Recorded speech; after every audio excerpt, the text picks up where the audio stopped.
Olá, muito bem-vindo. Obrigado pelo seu interesse.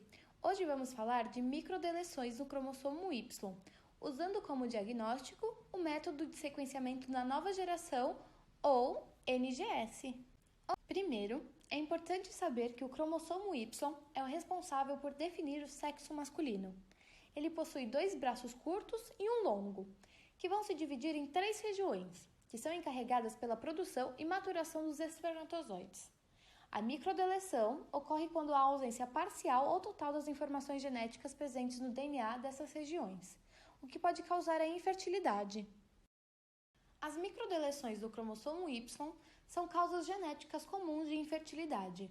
Nelas, alguns genes do cromossomo Y são excluídos e, desta forma, a produção de espermatozoides é prejudicada. Geralmente, os homens que apresentam apenas infertilidade sem outros problemas de saúde podem ter tamanho menor dos testículos, sendo geralmente azospérmicos, ou com quantidade mínima de espermatozoides no espermograma.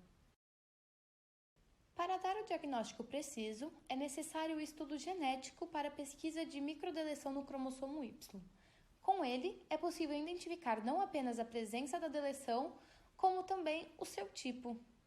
As microdeleções do cromossomo Y podem ser identificadas em 3 tipos, as FA, as FB e as FC, sendo o AZF o fator para a azospermia, para microdeleções em uma região localizada no braço longo do cromossomo Y. A sub-região AZFC contém o gene DAZ, que está muitas vezes ausente em pacientes azospérmicos. No braço curto do cromossomo Y está localizado o gene SRY, que é fundamental para a diferenciação e o crescimento testicular, e quando deletado, também pode causar infertilidade. A ZFC é o mais comum tipo de microdeleções. Ela apresenta as melhores chances de tratamento. No caso da azospermia, o procedimento mais indicado é a microdissecção testicular. Com ela, é possível a extração de espermatozoides do testículo. Nestes casos, a taxa de sucesso é de 60%. Os tipos AZFA e AZFB são as mais raras e graves, quando não existem chances de encontrar espermatozoides no testículo. Para esses casos, os homens são orientados a procurar adoção ou uso de espermatozoides de um doador. Agora, o método de sequenciamento para a microdeleção do cromossomo Y, que vamos mostrar aqui hoje, é pelo método de NGS, sequenciamento de nova geração, usando o Illumina MiSeq. Esta é a plataforma mais popular de sequenciamento de nova geração, pois ela é capaz de realizar grandes sequenciamentos com alta qualidade de leitura por um valor mais acessível. A plataforma Illumina utiliza o método de sequenciamento por síntese. O processo identifica simultaneamente os nucleotídeos enquanto os incorpora em uma cadeia de ácido nucleico. Basicamente, utilizamos nucleotídeos modificados quimicamente, que se ligam à fita molde de DNA por complementaridade.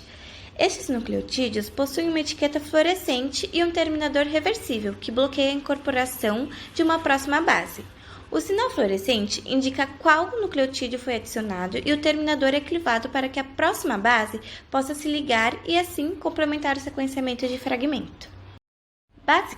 Você se interessou? Vamos explicar o funcionamento desse equipamento com mais especificidade. A quantidade de dados gerados é muito grande comparada com o sequenciamento por Sanger. O equipamento faz o sequenciamento de muitos nucleotídeos ao mesmo tempo. E, de acordo com o alvo, fazemos várias cópias e depois o processo de sequenciamento. O fluxo de trabalho usando Illumina acontece primeiramente com uma construção de uma biblioteca de fragmentos para o tamanho do fragmento e para modificar as extremidades do fragmento. Segundo, é feita a amplificação por PCR. Acontece a geração de cópias de cada fragmento a ser sequenciado. Após isso, é feito o sequenciamento para a leitura da sequência e, por fim, a análise de dados. É criado uma biblioteca devido a 2 limitações: o tamanho do fragmento, que é até 250 pares de bases mais ou menos, e a sensibilidade de detecção. Um sinal fraco não vai ser possível ser detectado. As várias cópias do alvo fazem um sinal forte o suficiente. Agora vamos falar como é feita a construção dessa biblioteca, que tem 3 objetivos principais. A primeira é gerar fragmentos de tamanho adequado por meio da digestão enzimática do DNA, quebra mecânica do fragmento e PCR multiplex, que é quando há mais de uma PCR em uma mesma reação. A segunda é adicionar adaptadores às extremidades de cada fragmento, ou seja, fragmentos de dupla fita em cada extremidade, e geralmente vão vir junto com os kits validados para NGS, evitando assim o desenvolvimento e a validação da biblioteca para o gene de interesse. E a terceira é adicionar marcadores de amostra, chamados de index pelo método Illumina, que serve para saber qual fragmento da amostra é. E é possível também ter várias amostras em uma mesma corrida. Uma das primeiras partes que vão ser sequenciadas, então, vão ser esses marcadores. Na amplificação, o próprio kit do Illumina contém um painel de sequenciamento TrueSci1, que contém todos os reagentes necessários para amplificação, enriquecimento de amplicon, indexação das amostras e o uso do NextSeq 500, que é um sistema que fornece software de análise de dados, avalia regiões curtas de DNA amplificado para variantes, sem a necessidade de reagentes externos. O fragmento que sabemos da sua extremidade, mas não a sequência do meio, vai ser necessário amplificar essa parte. No caso do Illumina, os fragmentos da amplificação é preciso ficarem juntos. O produto da biblioteca é colocado numa superfície com oligonucleotídeos associados, que são primers presos na superfície.